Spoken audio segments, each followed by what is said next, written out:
Tudo bem, meus queridos alunos? Tudo bem, minhas queridas alunas? Pessoal, hoje eu vou falar novamente um pouco sobre potência elétrica, tá ok? Tá ok.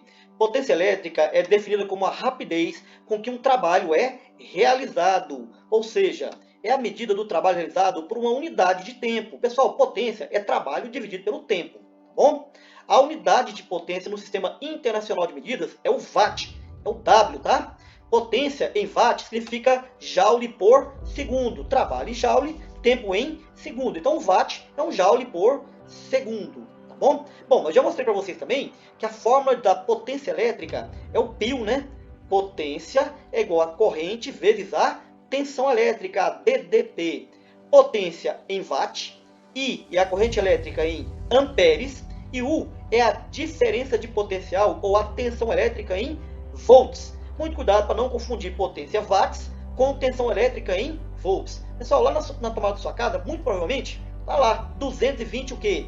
Volts de DDP, diferença de potencial, tá bom? Mas quando você compra um liquidificador, por exemplo, olha na caixinha lá do aparelho elétrico, está escrito lá a potência dele em watts, né? Se você comprar um liquidificador lá de 400 watts, ele tem uma potência lá, né, de 400 watts, menor, por exemplo, se você comprar um liquidificador de 1.200 watts. Né? E o que significa isso? Significa que o liquidificador de 1.200 watts é muito mais potente. Ele entrega mais trabalho no mesmo tempo que um liquidificador de 400 watts, se for ligado no mesmo tempo. Tá bom? Depois eu vou comentar com vocês que é óbvio, né? Aquele aparelho elétrico que tem uma potência maior, ele tende a consumir mais energia elétrica, tá? É claro, ele vai trabalhar mais, vai precisar de mais energia elétrica, tá bom? Então, para calcular a potência elétrica, você vai usar o π, né? Potência é igual a corrente vezes a tensão elétrica, π, tá bom? Então, pessoal, bora para frente. Bom, efeito Joule. Os resistores são dispositivos elétricos que, ao serem percorridos por uma corrente, transformam energia elétrica em energia térmica, né? Calor, né? Esse fenômeno é chamado de efeito Joule, e neste caso dizemos que o resistor dissipa a energia elétrica. Pessoal, lá no resistor, a energia elétrica é transformada em energia térmica, calor. Isso acontece também, não é apenas no resistor não, tá? Isso acontece, por exemplo, no fio. O fato dos elétrons passarem pelos átomos lá na corrente elétrica já faz com que ocorra perda de energia na forma de calor. E essa energia é o efeito Joule. É uma energia que não virou trabalho lá na ponta. Tá? Então você tem um motor elétrico, grande parte da energia elétrica é dissipada na forma de calor e que não virou trabalho. Tá bom? Então, se você aumentar o efeito Joule, você diminui o rendimento da máquina, né? Então, o ideal é que você utilize fios bons condutores de corrente elétrica, porque a resistência é menor, diminui a perda de energia pelo efeito Joule, tá bom? Então, até no próprio condutor acontece o que? O efeito Joule, tá bom? Agora, lá no chuveiro, lá, né? Por exemplo, no chuveiro, tem resistência elétrica, não tem? Então, quando os elétrons passarem lá por aquele resistor, obviamente, vai dissipar aquela energia na forma de calor, que vai aquecer a água e você toma o seu banho lá quentinho, né? Então, o efeito Joule tem a ver com energia térmica, tá bom? Cálculo da potência no efeito Joule, ou potência dissipada. Nós temos aqui, ó, P é igual a R vezes I ao quadrado. Tá bom? P é a potência em watts, R é a resistência elétrica em ohms, olha o símbolozinho aqui da resistência elétrica, né? E o I é a corrente elétrica em amperes, tá bom? Essa equaçãozinha aqui, ó, ela derivou daquelas duas equações que eu já passei para vocês, que é a equação da primeira lei de Ohm, que é o URI, né?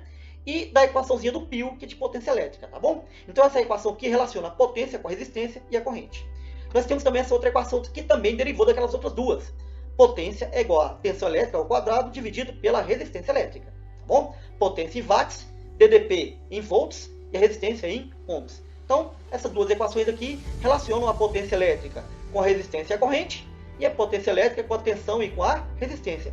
Vai depender muito do exercício que você for fazer para usar uma ou outra equação para se calcular a potência em watts. Tá bom, pessoal? Então, bora para frente.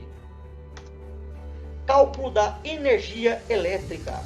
Quando o equipamento elétrico fica em funcionamento durante um determinado intervalo de tempo, podemos calcular a energia elétrica que foi consumida. Pessoal, então, peraí. O consumo de energia elétrica depende do quê?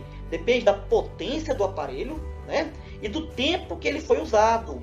Pessoal, isso aqui é importante, tá? Quando você compra, então, um aparelho em que a potência é muito elevada, então a tendência é consumir mais energia elétrica, vai ter que trabalhar mais, tá tá bom? Outro fator também é o tempo que você usa o aparelho. Quanto mais tempo você usa o aparelho, obviamente também ele vai consumir mais energia elétrica, tá bom? Então, para fazer esse cálculo, basta multiplicar a potência do equipamento pelo tempo de funcionamento. Então a equaçãozinha é essa aqui, ó. O consumo de energia elétrica é igual a potência vezes o tempo. Sendo a energia elétrica medida em kWh, tá? A potência é medida em kW e o tempo aqui medido em horas. Cuidado, porque lá na corrente elétrica o tempo é em segundos. Agora aqui não, o tempo é em quê? Em horas, porque a energia elétrica ela está sendo medida em kWh. E aqui não é kW por hora, é kWh, tá bom? Se você pegar sua conta lá de energia elétrica, muito provavelmente você vai encontrar o consumo de energia elétrica em kWh, tá bom?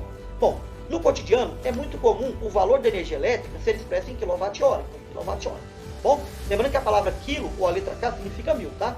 Então 1 kWh, perdão, 1 kW é a mesma coisa que 1000 watts. Então 1 quilo, 1000, né?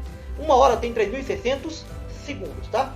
E 1 kWh equivale a 3.600.000 joule. Joule é a unidade para trabalho e também a unidade de energia. Muitas vezes a gente também relaciona a energia elétrica consumida em joule, tá? Mas na maioria das vezes a gente quer saber mesmo é o consumo de energia elétrica em kWh. Então lembrando, né? O consumo de energia elétrica é a potência vezes o tempo. Lembrando, pessoal, que o consumo de energia elétrica não depende da voltagem, tá? Depende do quê? Da potência e do tempo que o aparelho está sendo usado. Tá bom? Então bora para frente. Exemplo, um aquecedor elétrico apresenta uma potência de 3.000 watts. Qual o custo mensal deste aquecedor ao ficar ligado durante 3 horas todos os dias? Considere 1 kWh custando 40 centavos ou 0,4, né, 0,40 real. Bom, pessoal, primeiro, vamos calcular o valor da energia consumida pelo aquecedor em um dia. Então você vai pegar aqui a potência do aparelho, que é 3.000 watts, e multiplicar pelo tempo, que é 3 horas. Fica muito esperto, tem exercício que vai trazer para você o tempo em minutos, tá? Então você tem que converter o quê? Converter para horas. Fica esperto. Aqui já está em horas, para 3 horas mesmo, tá bom? Bom, aqui 3.000 vezes 3 vai dar 9.000 watt-hora. Então, como eu tenho que 9.000, 1.000 é quilo, né? Então, no lugar dos 3 zeros, eu coloco a letra K. Então, fica 9 kWh. Tá bom? Bom, agora você vai multiplicar isso aqui, ó, por um mês. Considerando o mês como 30 dias. Então, 9 vezes 30 vai dar 270 kWh, que é o consumo mensal, né? Mês de 30 dias. E, por final, você multiplica aqui os 270 kWh pelo custo, que é os 40 centavos. Então, 270 vezes 0,4 vai dar 108 reais. Então, durante um mês, o consumo de energia elétrica pago, né, por esse aquecedor é de 108 reais. Então tem muitos exercíciozinhos nesse estilo. Fique esperto com ele, tá bom? Bora para o próximo. Bem, um chuveiro elétrico apresenta as seguintes especificações: 2.200 watts de potência ligado em 220 volts, né, de DDP. Considerando que o chuveiro foi instalado corretamente, determine o valor da resistência elétrica do chuveiro quando em funcionamento e a intensidade da corrente que o atravessa. Então tem aqui a potência, tem a tensão elétrica e quero saber a resistência. Nós temos a equaçãozinha que encaixa perfeitamente aqui, ó.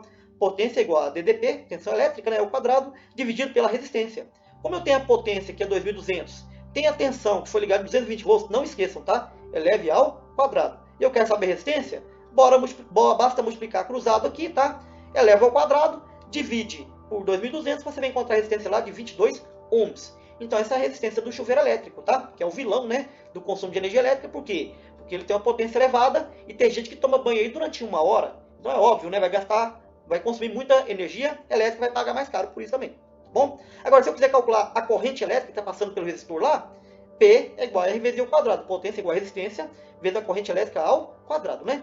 Como eu tenho aqui a potência, que é 2.200, a resistência já foi encontrada, que é 22 ohms, e a corrente elétrica eu quero descobrir, resolvam, né? Passa o 22, está multiplicando para cá, dividindo, e depois tira a raiz quadrada, que você vai encontrar a corrente elétrica lá de 10 amperes. Se você quisesse também, poderia usar a equaçãozinha do pio, né? Pio acho que é mais fácil. Potência do pio é 2.200 watts, né? A tensão é 220, você vai achar o I, que é a corrente. 220 vai estar multiplicando, vai passar para cá dividindo, 2.200 por 220, você encontraria lá facilmente 10 amperes, tá bom? Então é isso, pessoal. Só vou fazer um pequeno comentário com vocês aqui, que é sobre o porquê algumas cidades a tensão elétrica, né, é 110 volts e outras 220 volts. Mas eu não vou responder isso para vocês não. Vocês vão pesquisar isso aí, por exemplo, nesse link, né, ou simplesmente digitando no Google lá, esse textozinho aqui que vocês vão entender qual que é a vantagem e desvantagem dos 110 volts e 220 volts. Mas lembrando, pessoal, O consumo de energia elétrica não depende da voltagem, depende do quê? Da potência, né? E do tempo que você usa o aparelho. Faça essa pesquisazinha aqui, ó, depois a gente comenta na aula, tá? Para vocês entenderem as vantagens e desvantagens do 110 e 220 volts, né? Em Goiás, 220 volts. Então, boa pesquisa e bora para os exercícios.